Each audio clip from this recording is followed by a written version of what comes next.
Roxy Soxy. Good morning, good afternoon, and good night, Tam Tam. I know. How are you? I feel like it's good night because, to be honest with you, I don't know if you feel this way, but every time it gets to 5 o'clock, I think to myself, I only have 2 more hours of the shit show, and then I can actually go to bed. And literally, that is my life. And someone said to me, don't count down the hours. I'm like, I fucking count down the hours. The minute it hits 7 o'clock, I'm like, I have an hour to myself before I have to go to sleep and do it all over again. Do you feel that way? Do you count down the hours? It's the worst. That's the worst part too, is like when you're actually, you kind of are excited to like go to bed, but then once you get in bed, you're like, fuck, I have to wake up and do this all over again. I know. And so I don't know if you do this, but I stay up until 1 a.m. in the morning because it's the only time that I get alone without my children. And I stay up and I'm like watching the Great British Baking, whatever show, Great British Bake Off. Bake Off, yeah. And like I just keep watching them make like tartines and scones and crepes until like 2 o'clock in the morning. And then my kid comes in at 6 and I'm like, God damn it! Why did I do this? Why did I do this? I still need to watch the British baking show. I haven't seen it yet. You are missing out. I've got to watch on it. So many amazing things. Well, our guest today is also a mom, and she's also so many more things than just a mom because we don't like to be just moms. No. She's a hyphenate. So who do we have today, Roxy Soxy? Well, I'm very excited because I am a little bit obsessed with jewelry. So you are obsessed with jewelry. You know, I always wear it. You know, like your nipple ring too, right? Yeah, baby. Yeah, I've got the whole body collection. I've got one down there. No, I don't. No, I don't. I wish I was that brave though, that I could like get everything pierced. That no. What if they pierced the wrong place and it's like you never ever had good sex again? I'd be really upset about that. Oh my God, you'd be so mad. I used to have my belly button pierced it like when I was younger though. It fell out, but okay. Right? So maybe that seems like the worst piercing. It's like, here's my belly button. Now I don't want to show any part of that of my body. No, I would never reveal my belly button now. Ever. No. But yeah, no, I'm super excited because she is an amazing jewelry designer. She's a mom. She also loves to hate on her kids like we do. So oh my gosh. We're gonna have a super fun discussion today because where's my wine? We've got Dana, Rebecca. Woohoo! Hey guys. First of all, that was like meant for me, that opening. Everything about it. I love it. Everything about it. And you're hiding in a closet right now, which is where I spend most of my days hiding from my children. I have been in this closet since March 12th, and it is my like sacred happy place, but it is fully where I hide from my kids. Oh my God. I feel like you're like, I watch your stories and you're always in your closet. This is where I've literally been working from here for almost a year. It's a really nice closet. I'm super jealous too. And I can see men's shirts on the side. So like, ooh, who's that guy? And she's like, the person I had my kids with. I gave him 2 inches in the closet. I felt like that was enough. Wow. That's generous. That's generous. I wouldn't even let my husband put any of this in my closet. No, neither do I. Sean has like a shitty little like side thing that's not even a closet. It's like, I think it was meant for the vacuum. Yeah. And I'm like, that's your closet. That's like, I'll spot. have a whole room. You're like, it's so good, Sean. Trust me. Yeah. I'm like, you'll be fine. You don't need that many clothes. Yeah. Like having too many clothes as a guy is not cool. Exactly. So that's like very nice that you gave your husband that kind of real estate. Yes. I know. It's really nice. Well, we've loved you for a long time. Because Roxy's into jewelry and I'm into jewelry, but I just don't ever have time to like think about getting anything for myself. And I think it was about a year ago, I was like on Instagram, I was like, who is this? Like who's the designs that you have with your company are so simplistic, but they're so thoughtful and they're also romantic. There's something about your designs that I just really gravitate towards. And I think I'm pretty sure all my earrings are your studs. And so tell us a little bit about your 3rd generation jewelry designer. What was it about jewelry that lit a passion inside you to continue being a 3rd generation jewelry designer? Sure. So my story is really a little bit unique. I was always the creative one in the family. I loved to create things. I was like the arts and crafts like kid you never wanted at your house because they weren't satisfied with like going outside. Yeah. And my dad is Moroccan Israeli. And when he came to America, he knew the jewelry trade from like a very young age. His father was an artisan. He was born in the mountains of Morocco. So jeweler might be a little bit more advanced, but more of like an artisan where he made things with his hands. And so when my dad came to America, he taught himself how to cut diamonds. And so our family has been in the jewelry industry for 50 years. And on the summer of my 16th birthday, I went overseas with my dad, and he was on a diamond buying trip, and I have no filter whatsoever. And I butted in on a conversation. And the next thing I know, I was creating a line of jewelry, which I sold at 2 charity golf outings that summer when I was 16, sold out everything in the collection. I continued to do it over the summer. And, you know, what's kind of interesting about your question is that I didn't know that I thought of it as like a hobby. It was something I like to do. I went to the University of Texas in Austin, and I wanted to be a lawyer, and I was going to go be this like badass bitch in the courtroom, you know, like just defending people. And just in my mind, that's all that it was. And it wasn't about school or like being educated. You're like, it's like that show. What's that show exactly called? You know, what's any show, LA Law or whatever. Yeah. Yes. Like Scandal, you know. Yeah. So I decided with some encouragement from family that maybe I should pursue what was like a hobby to me. So I went to the Gemological Institute of America, which is where they grade diamonds. And I studied in their applied jewelry arts program. And then like a lunatic launched Dana Rebecca. So 3 to 4 months after being in design school, just like jumped right in. And so Dana Rebecca will be 14 years old in May. And you know what's amazing is that I really turned a hobby into a passion, and which makes it being your career so much more rewarding. Well, it's so hard too, I think, like especially when you're like coming up and trying to figure out what you want to do. It's like, I guess, how did it really come down to like you going the jewelry route versus like the law route? I mean, I know you were interested in both, but I think a lot of times people are really confused about which passion to follow, because it's like, oh, I like this, but then I also really like this, you know? Sure. I think it really came down to one thing. My brother was studying for the LSAT to get into law school. And he was like, you're crazy.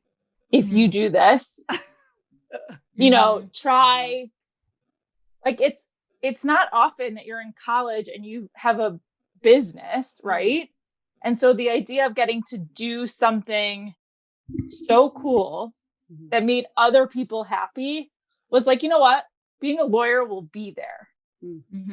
But jewelry, you know, I guess they'll both be there. But I think it's important to go follow something to see if it could be something that you would love to do every day. And I guess at the age of 16, all the way through my senior year of college, I didn't know that it was something that I loved so much, because I was so lucky to do it at a young age that it didn't, like, the dots weren't really connected for me until it was like mine. Right. And I got to see the fruits of my labor. So I'm grateful for the conversations that I had with my brother. And also, like, I grew up in a, it's like in my blood, you know, I had to follow it to see where it took me. I've always been fascinated with how something like the process works. You know, like I had a children's clothing company, and I learned so much about, you know, the genesis of like an idea, and then you see the actual idea come to fruition, and it's tangible and you can touch it and someone wears it, you know? So take us through the process of like jewelry designing and making and sourcing till up until the point where someone actually puts it on their finger, because I'm sure it's an intricate, interesting, fascinating journey from start to finish. It's actually so amazing to get to share that like behind the scenes of creating jewelry. And I do it usually when I'm either in my family's factory, which is based in Chicago, or when I'm overseas in Hong Kong or India. And it's so amazing because it's one of those like art. It's one of those things that hasn't changed. It hasn't evolved all that much. The idea of like how to create jewelry. For me, my jewelry is all about being classic, wearable, and timeless. I'm not trying to reinvent the wheel. I strive to make sure that those are the pieces that you're going to pass down to your daughter. It's multi-generational. Your daughter, your mother, you can wear it. And it is about, bridging the gap between the pieces that you have in your collection that may be vintage to the pieces that you're buying from other designers that could be trendy, right? We sit really nicely in the middle. And so for me, a lot of the pieces that I create can really be from sketch all the way to in my hand in like 3 weeks, which is quick. So quick. We're really lucky to have a very close relationship with all of our factories that create everything. If you told me you wanted to get engaged on Tuesday, I could make you a ring by Tuesday. Could I make you the most detailed ring by Tuesday? No. But, the process is really under our control, which I think is really an awesome part of what we do. But it's so cool to think about the fact that you buy bars of gold, right? You buy 24 karat gold. And I've actually posted it on my Instagram. It looks like big Hershey chocolate bars, right? Like Willy Wonka. They're super heavy.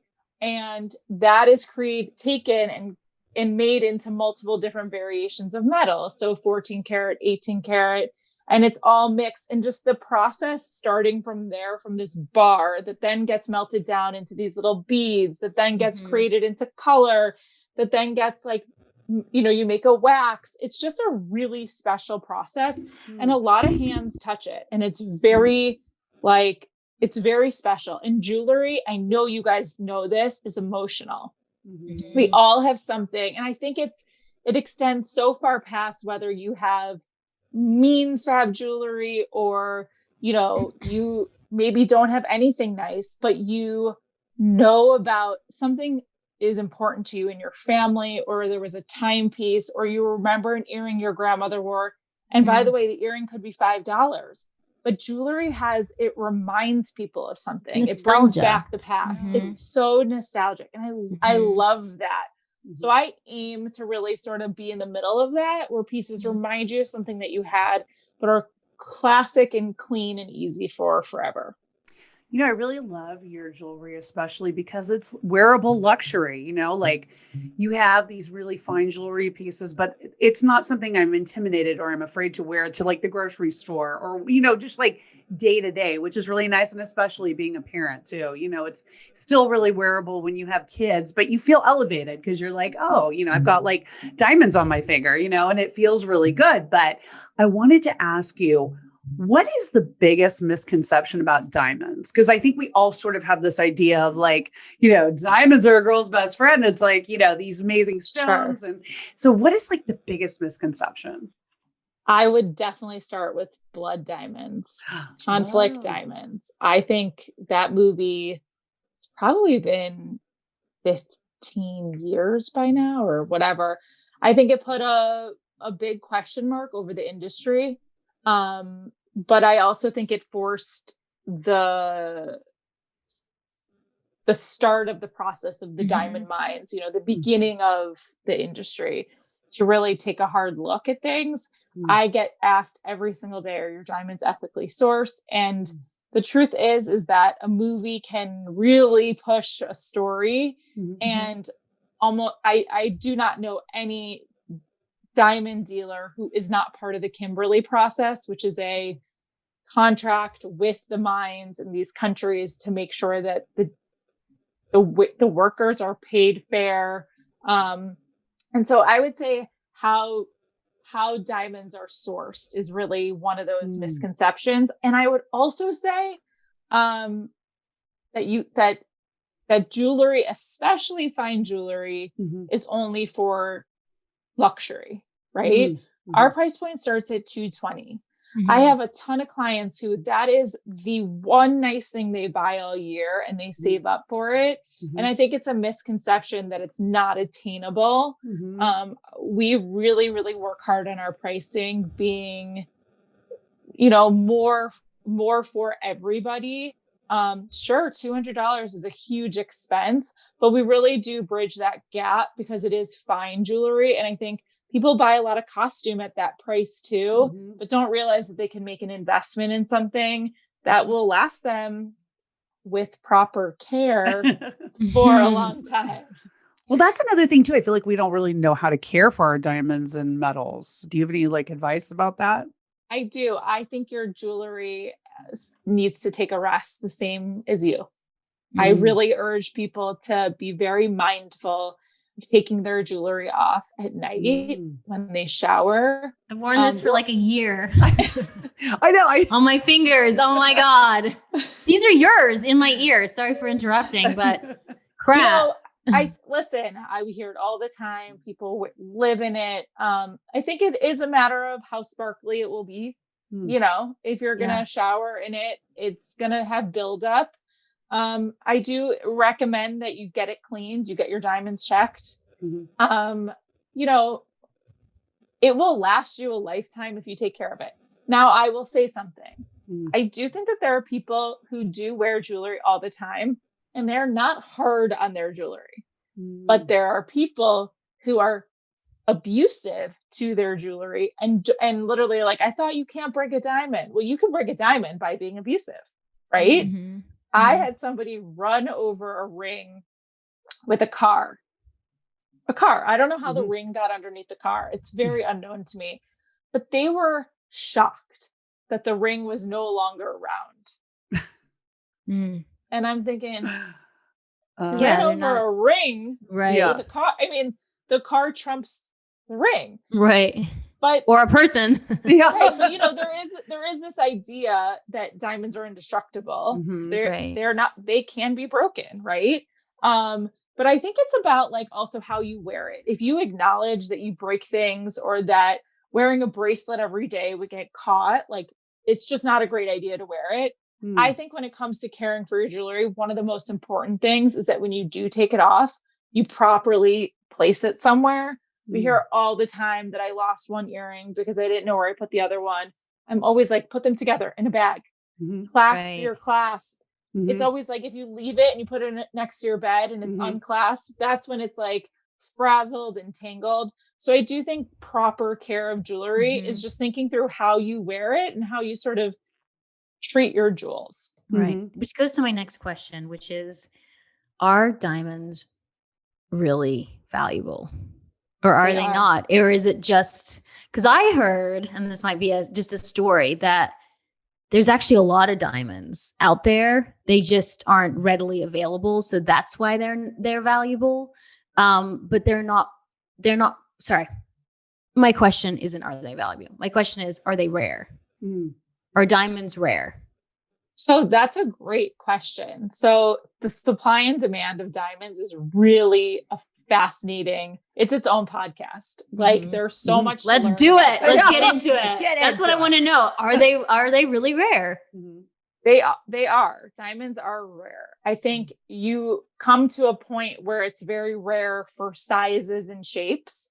What's really fascinating is, I don't know if either one of you has ever seen a rough diamond right out of the mine. It looks like a dirty rock. And I've literally held them on buying trips and been this little rock right here is $200,000. It's mind blowing, right? What's really interesting is that a machine will look into that diamond and be able to plot it out and say, we can get a 2-carat oval in addition to this 1-carat, round or whatever it may be, whatever it can see inside. That used to be done by hand by people like my dad, right? It's only been in the industry for 50 years. So the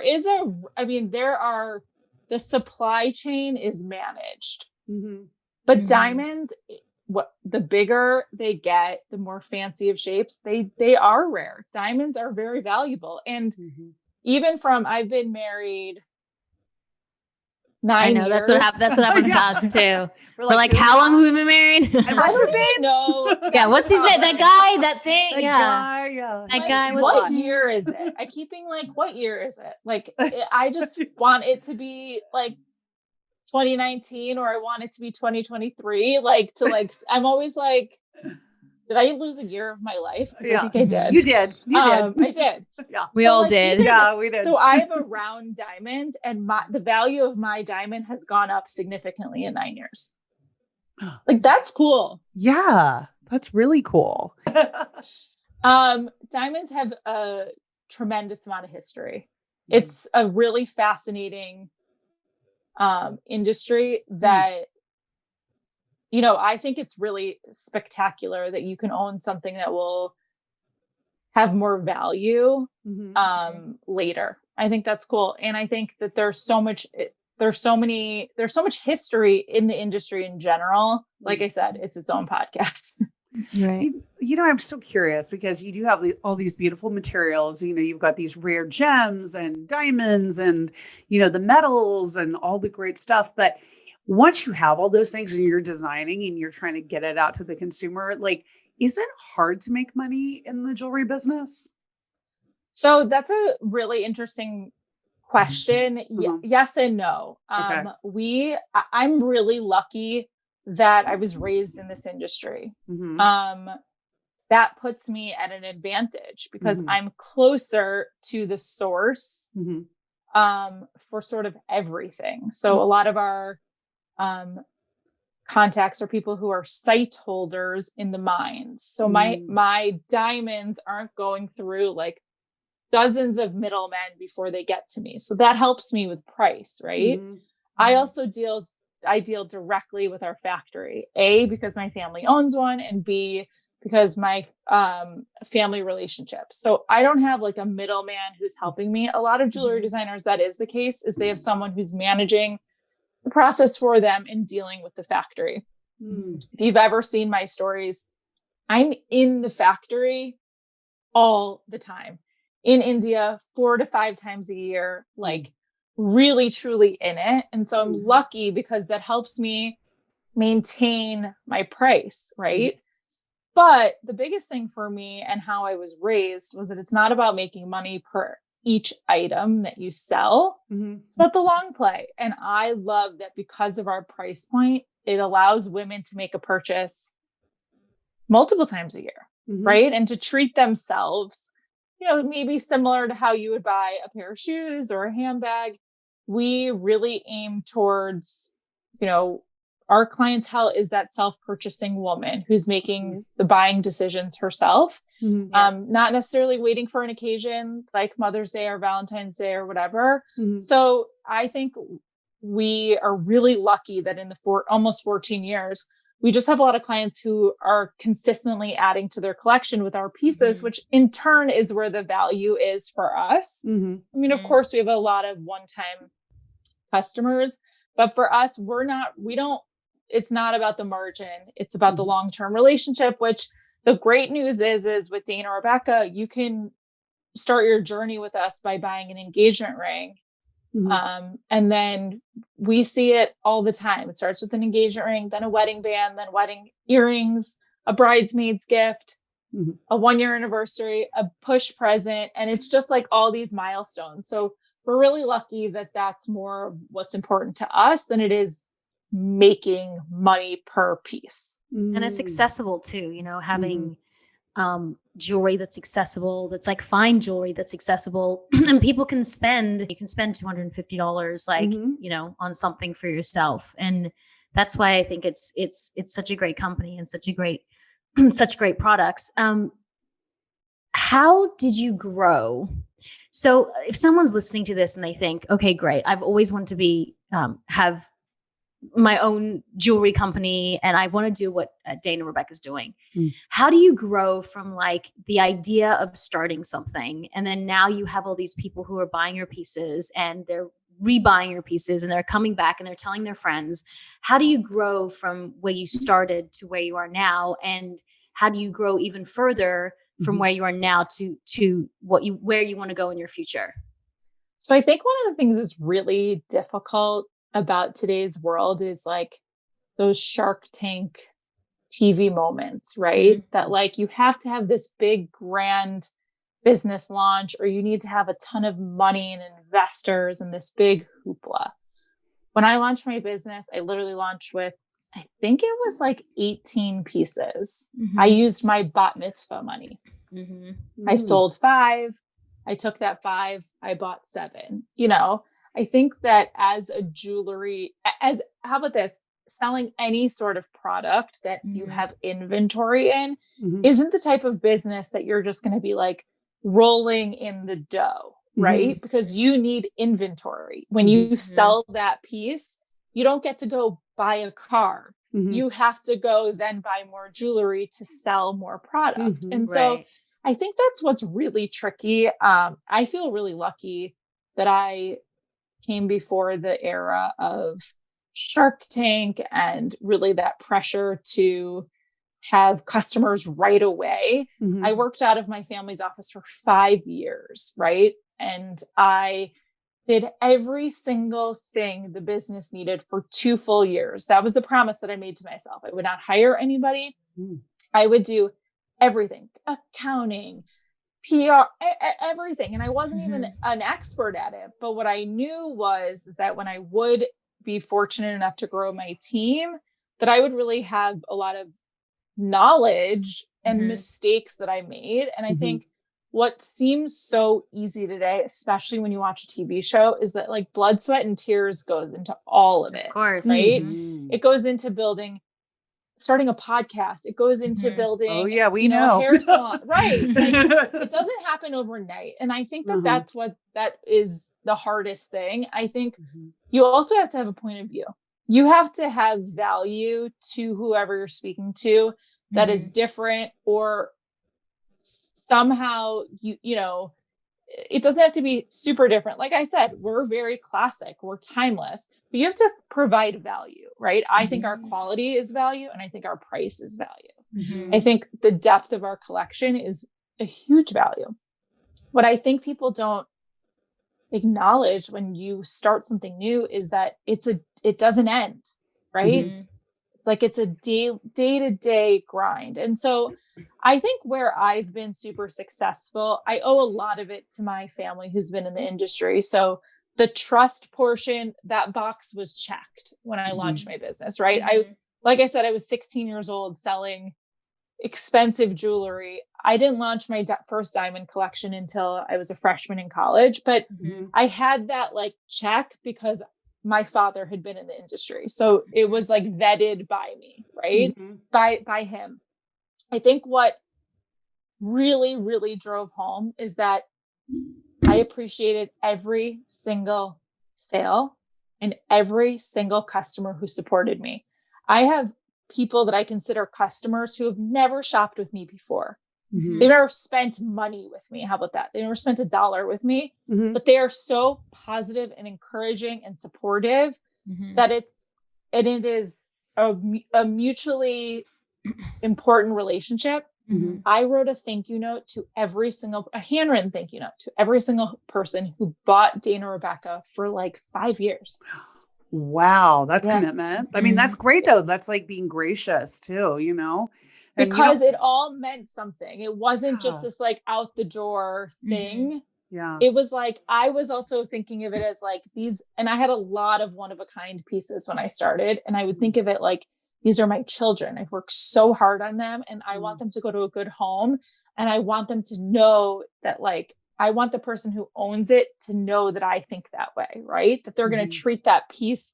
I have a ton Mhm. of clients from 12, 13 years ago who say, come on over. I mean, not during COVID, but come on over, come visit your children. I'll open up the Right. drawers. You could see all your kids. But to answer the second part of your question, the last year, my business has completely changed. Yeah. Mhm. I have like dropped the curtain. It is more about being authentic, talking to the Mhm. customers, meeting the Mhm. customers where they are in their lives. I didn't know that was inside of me. I had spent most of my time on social media, promoting the jewelry, talking about my travels, Mhm. promoting the designs. And in March, when I was stuck home with my 2 children, sent my nanny home for 5 months. I was like, the first thing I shared was like the computer open, my mom on FaceTime and was like, so bye, real. you're gonna babysit. And people thought something different, right? Mm-hmm. So I think from now forward is building a community of like-minded women who feel good about making a purchase. And you know what? Not everything that I post is about me. It's not always about the jewelry. And I think people feel good that you're not being like shoved in your face a product all the time, right? Yeah. You sort of subliminally purchase because you feel good about the brand or you like it and you want to support it, not because I told you this product is new.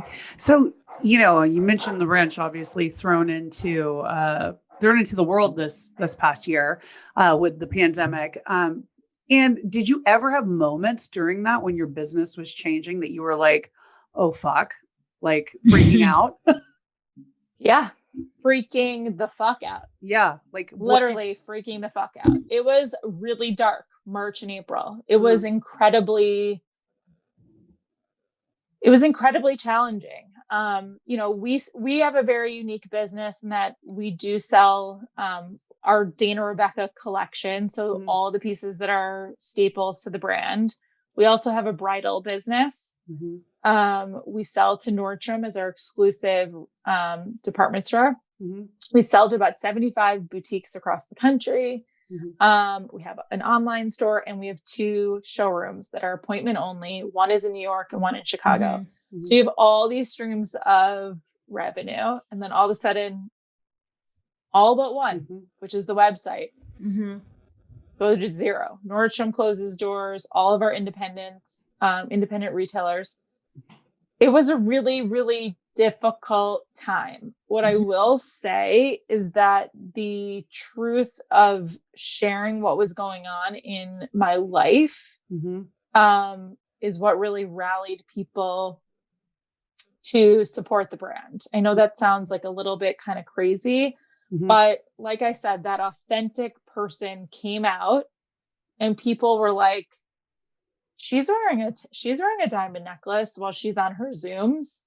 I should wear a diamond necklace while I'm on my Zoom. You know, like I haven't gone out to dinner in forever. And I talk about jewelry so specifically. Like, I think when people talk about buying a piece of jewelry, to me, it's not just like, oh, let's go buy a piece of jewelry. I want to know what you have in your jewelry box. I want to know what you wear. I want to know how you wear it. I want to know what you feel like you're missing. I don't want to take your money because you want to buy jewelry or you want to spend money. I want you to live in what you own, obviously with giving it some breaks. But I'm a firm believer in building a jewelry box really, really thoughtfully. And so I talked about those things and I shared that, and it resonates with people that she's just not throwing something down our throats. I tell people no all the time. Like, you definitely don't need that. Right. So my honesty comes with it. You know, when people come to me, they're like, I want another pair of Huggies. I'm like, you have 6 pairs of Huggies. Like, you know, like, let's be honest here. We did celebrate our 13th anniversary in May, and we had our best month in our business's history online. We beat the Christmas before. It was like completely epic. And it was because people wanted to celebrate with us. It was because people had developed, I think also a lot of websites. I'm not just saying us. We all started seeing traffic to our site. I think people were tired of being at home. You know, we all went into this with like, it's going to be 2 weeks. I was so positive on March 12th. So was I. Yeah, like, this is going to be great. We're going to I can do this. We had a Zooms planned every week that lasted like 4 weeks. We had like wine Zooms, like with the moms, like like the whole bit. And it was like, we were all it was so exciting. fucking positive. Yeah. We were all like, oh, we're going to craft with our kids all day, like, and love on each other. And we did for like 2 weeks. We're like, get us the fuck out. Mine lasted for like 2 hours. I remember texting my husband, and he turned 40 on March 11th. And March 12th, I pulled the girls from school. Oh my God. And I joke with him, I'm like, at least you got to go out to dinner on your 40th birthday. Like my birthday's in May. We were home. Like we were still at the kitchen table. And what's crazy is COVID was everywhere then, but like we had no idea. I mean, the things that we did in January, I was traveling, you know, I think in February I was in Germany. I was like, I went to India. Licking everything. Like, I mean, India is, not a place to be if you want to not be. Like at the end of February. And I remember being like, we brought masks with us. We had really been very privy to what was happening because our production was completely closed in China. And it had been actually maybe yesterday. I think it was yesterday, a year ago is when our factory. So we've been affected by it for about 6 weeks longer than the actual like shutdowns were. But it was a really dark time. And you know what? I never took a maternity leave with either of my girls. I had a baby. I went home, you know, whatever it was, 48 hours later. And then I went to work. Yeah. That's what we did too. I never was with my kids this much. It was like, wait, what am I supposed to do? Like, I don't. Do you feel like you're screwing up your kids in quarantine? Because yesterday I was at the end of my tether and my daughter dropped chocolate milk on the bed and I screamed. I shocked myself. I was like, oh my God, I can't believe it. And it was honestly, and I told my husband this, when your cup is so full and 3 more drops in that cup and it overflows, that's what happens, you know? And when your cup is half full and you have a few more drops, you go, oh, don't worry about it, honey. Let's just put it in the, you know, the dryer, the washer. You'll be fine. We'll be fine. But like sometimes you just can't take on any more. And I feel like I'm screwing up my kids. I mean, again, my husband has COVID, but we're all in survival mode. But yeah, I feel like I'm definitely screwing them up in this quarantine. I think you have to flip the script. Because I think our kids are going to look at this as one of the greatest times in their lives.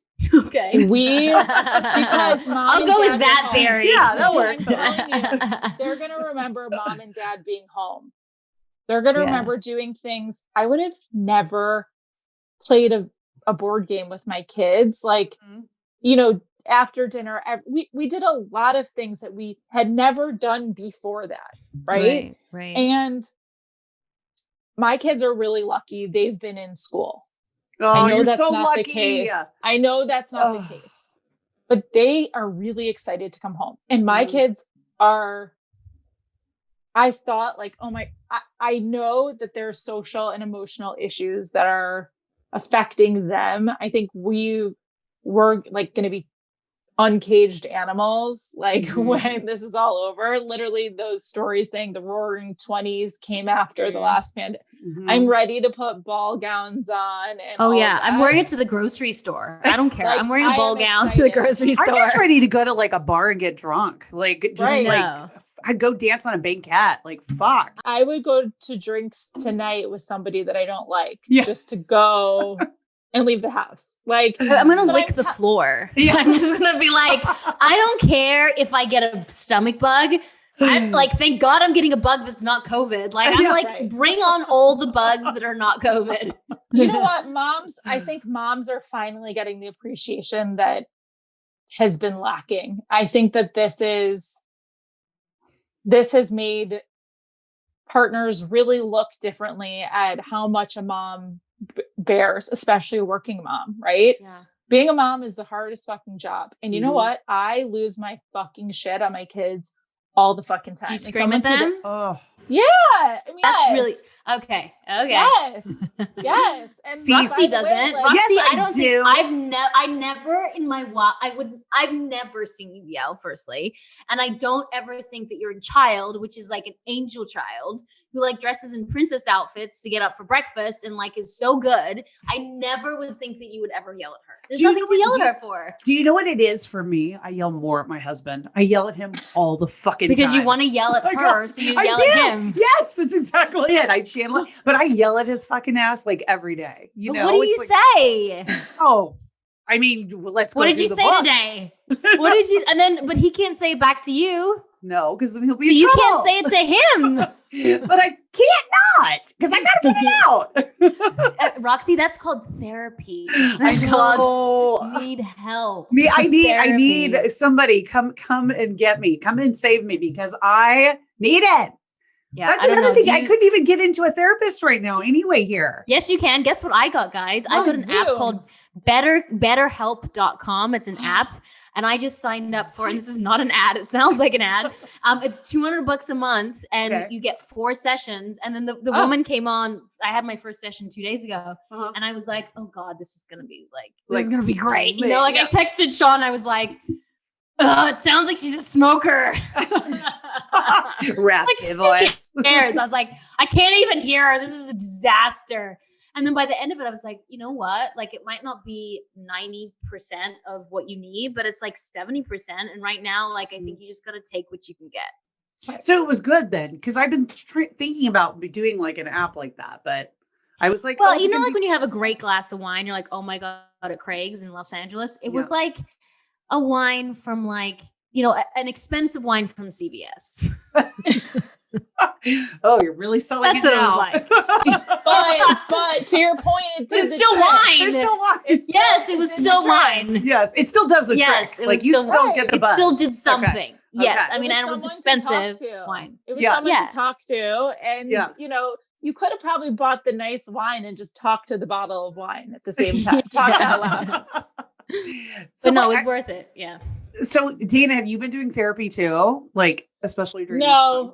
No, I mean, listen, I say what's on my mind 100% of the time. And so I'm a nipper. Like, if that bothered me, I'm a nipper. You Would know, you yell at your husband? Like, yes. Oh my God. Like, what do you say? Yeah, what do you say? Tell me. I think when it comes specifics. I think when it comes to men, they do not hear what we hear. Like, it's like the communicate. You're like, how did you just say that? But you didn't really, you don't think you said that. Like, it's a communication thing to me. So I'm always like, are you fucking listening to yourself? Yeah. Like, yeah, it's listening. It's being heard.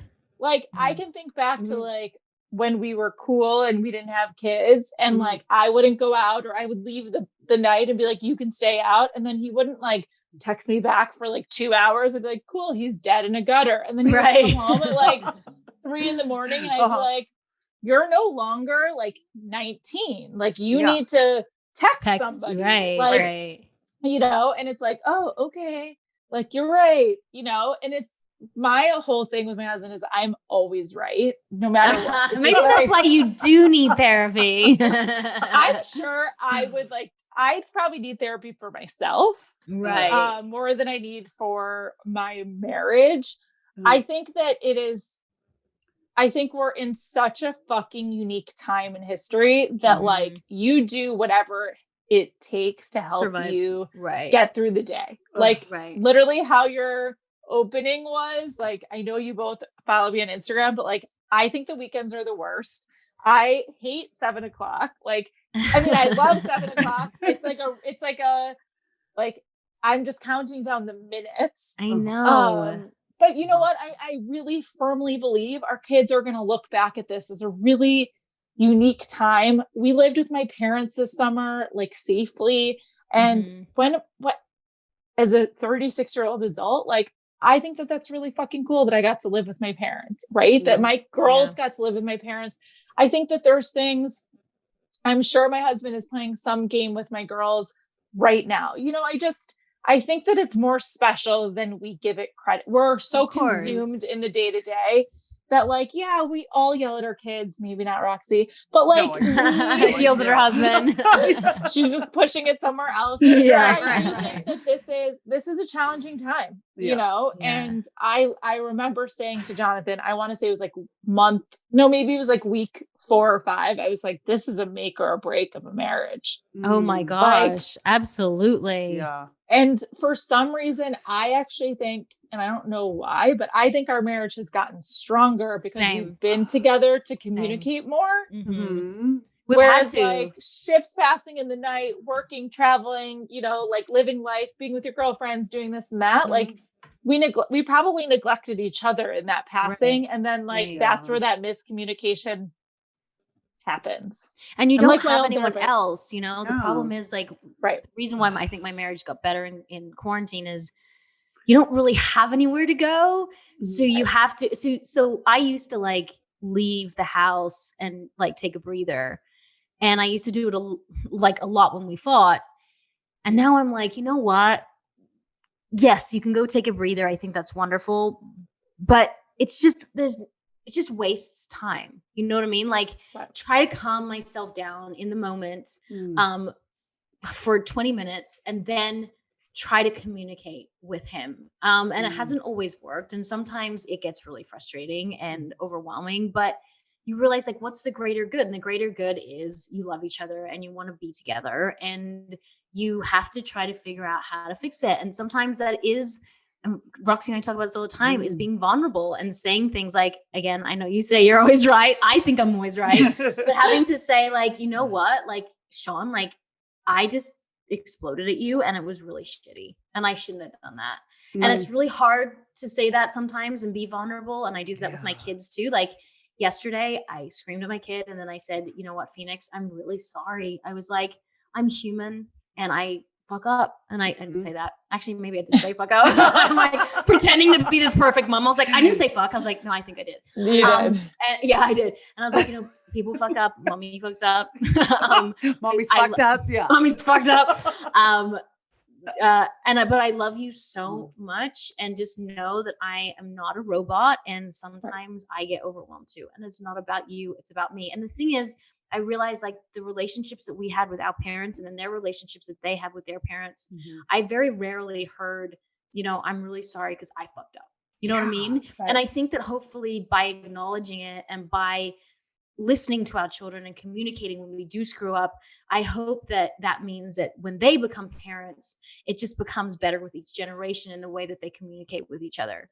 So I hope that me screaming didn't damage her. I'll probably have to talk to my therapist, my CVS, my expensive wine CVS therapist next week about it.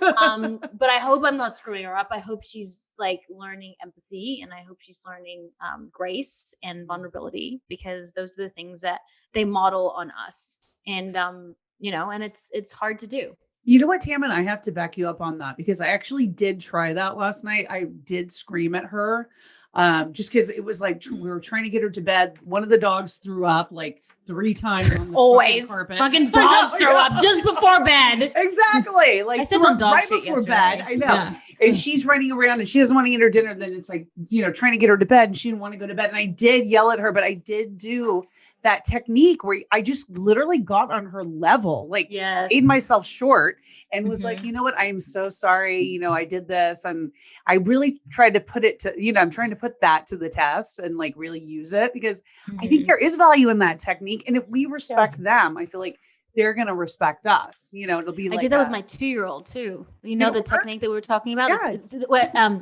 There's a technique, Dana, that we, from our last podcast, there was an amazing woman who talked us through like really, you know, communicating with our children.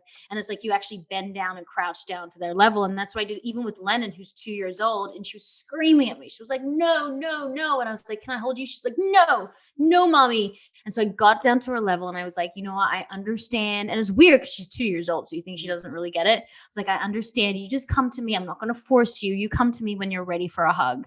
And like within 10 seconds, she was like, okay. And then came to me. So it's like, it's almost like it's a non-threatening thing. They're like, oh, I trust this person. Obviously they're my parents, but sometimes you don't trust your parents, but like, I trust them and I want to move closer. It makes sense if you think about it, like a 2-foot little thing with a parent standing over, like trying to console you isn't comforting. Yeah.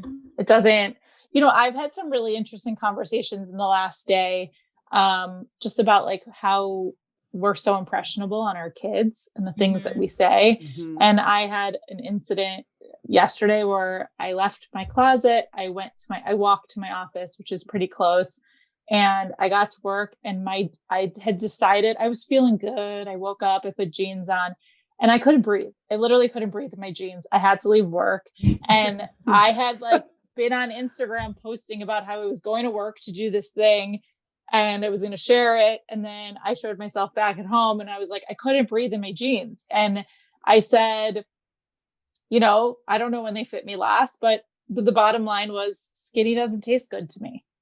And I had so many people DM me and say, God, you just don't see that on Instagram anymore. You don't just see, and I made a point in saying, like, I'm okay with it. I'm okay that they didn't fit me. It wasn't even about that. I was like, I just like to eat, and I'm going to be honest about it. And, you know, but I was so sad at the amount of women who messaged me and said, I think that that's amazing that you feel that way. My mom made me have these body issues and made me, and I had this like really strong last 24 hours with people who have followed me talking about like how impressionable certain conversations are. And so I didn't tell the girls why I left work, because I don't ever want them to associate that my jeans were tight or something being tight is a bad thing.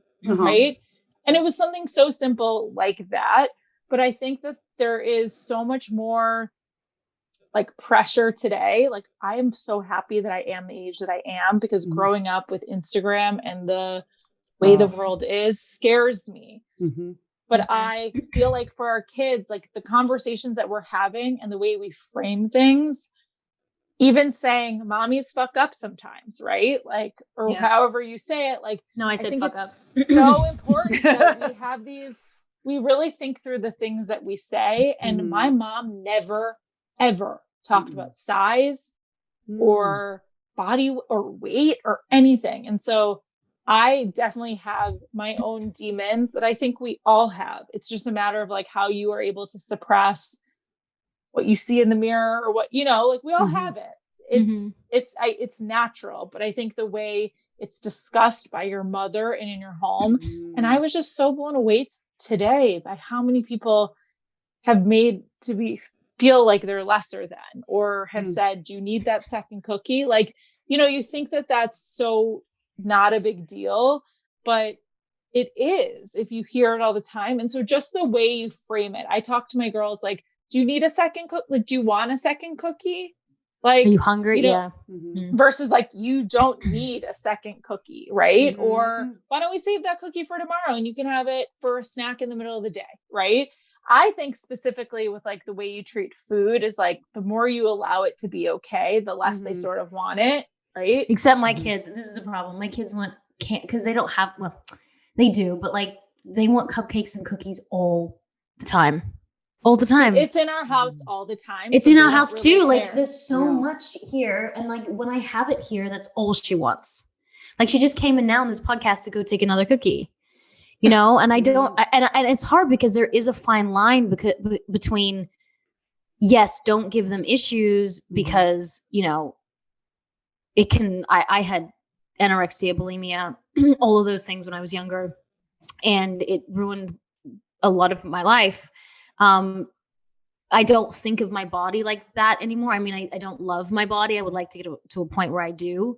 So I'm really careful with how I talk to my children, but there's a fine line between like, I want you to feel good and be healthy. Right. And, you know, you're allowed to have whatever you want. But then I also think, and this is I don't ever talk to my kids about this, but like, I was bullied so much because I was overweight. And then there's a part of me that doesn't want my kids to be overweight because I don't want them to go through what I went through. And kids are horrible and they're nasty. And it messed me up for a decade. So I don't want her to also be, I don't know, bullied. Sure. But it's all about the conversation. I think that there's like, I found out about this ice cream actually from another podcast. I want to say, they were on a podcast. It's like a healthier alternative, and there's a serving of vegetables in it. And I was like laughing watching my girls eat it because my girls don't eat a single vegetable. Well, actually, they eat cucumbers, but like I don't count a cucumber as a Thank vegetable. God for cucumbers. Thank God for cucumbers. Right? But they were eating like spinach and the mint chocolate chip. And, you know, some of it is just about how you frame it. Like, I'm going to split the cupcake today. We're not eating a whole one. I have a no dessert on Mondays. And my girls are like, why? I'm like, because nobody eats dessert on Mondays. So like, Poppy's like, well, I asked my friend and she said she deserved it. Well, she's like, my mom's a liar. I'm like, her mom's going to jail, so it doesn't matter. Okay. Like, I don't know.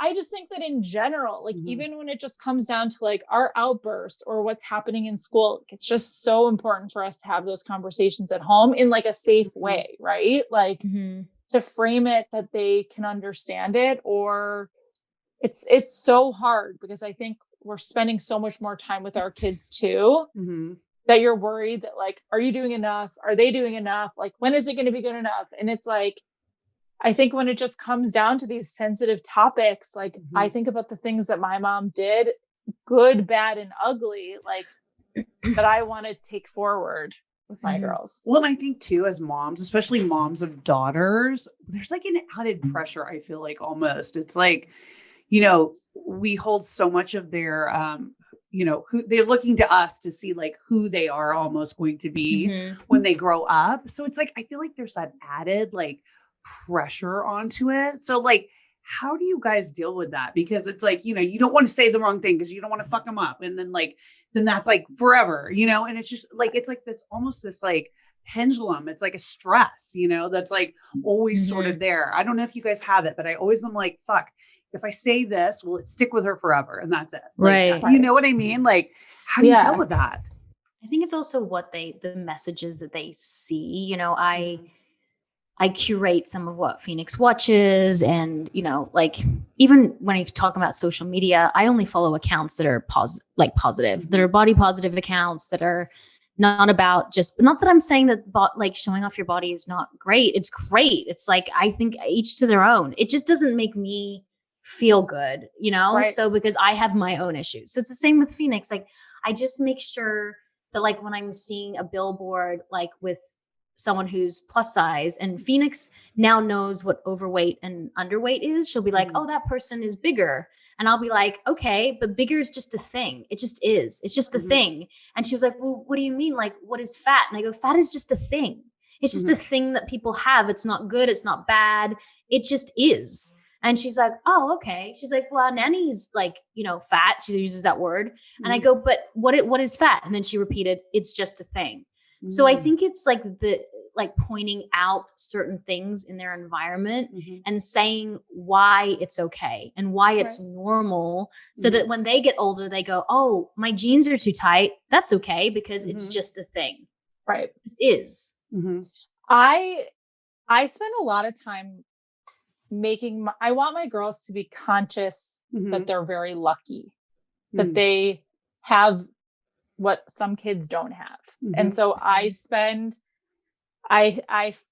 especially this year feel like I spent a lot of time, you know, teaching the girls about like, okay, we're going to make meals for the homeless. Right. And like the conversations that came from that were so interesting to me. Like they couldn't understand the concept of like, some people don't have their next meal, right? Like that was so weird to my 3-year-old is not in this conversation, obviously, but it was more with my 6-year-old. And, you know, when we would make the bags, I was like, it's not just about giving them food. It's about like a message and making them feel good and letting them know that somebody else cares. And so it came to my daughter, like, should we put cards in the lunch bags? And I was like, yes, like I loved that. I was so proud of her in that moment. Right. And so we went to drop off the lunch bags, and she said to me, but how do you know that that you can get a meal here?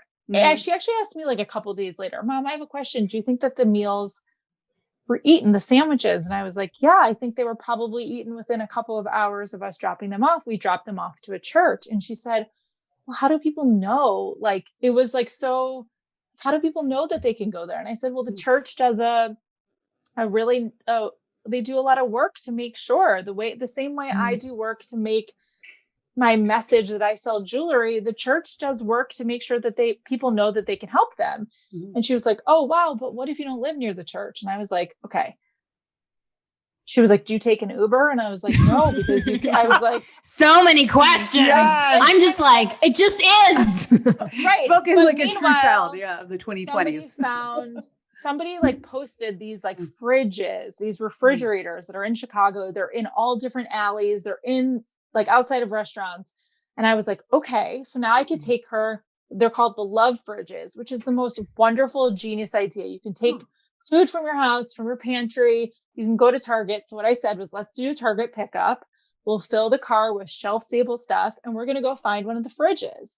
And so we went to the fridge and we loaded up the fridge and we sat in the car and we talked about it. And I was like, this is for people who don't know or can't get to the church, that they're spreading them out all over Chicago. And she was like, she couldn't believe it. And then we watched a man who clearly looked homeless, open the fridge, take a yogurt and maybe like a turkey or something.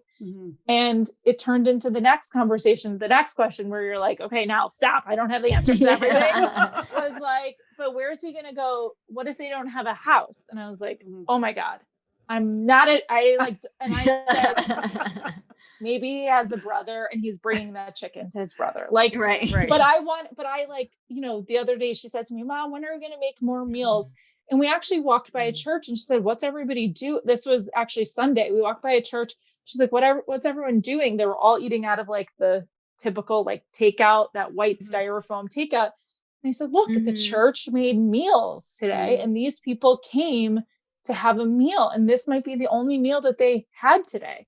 And I spend so much time trying to, because I fear that mean girl at the playground.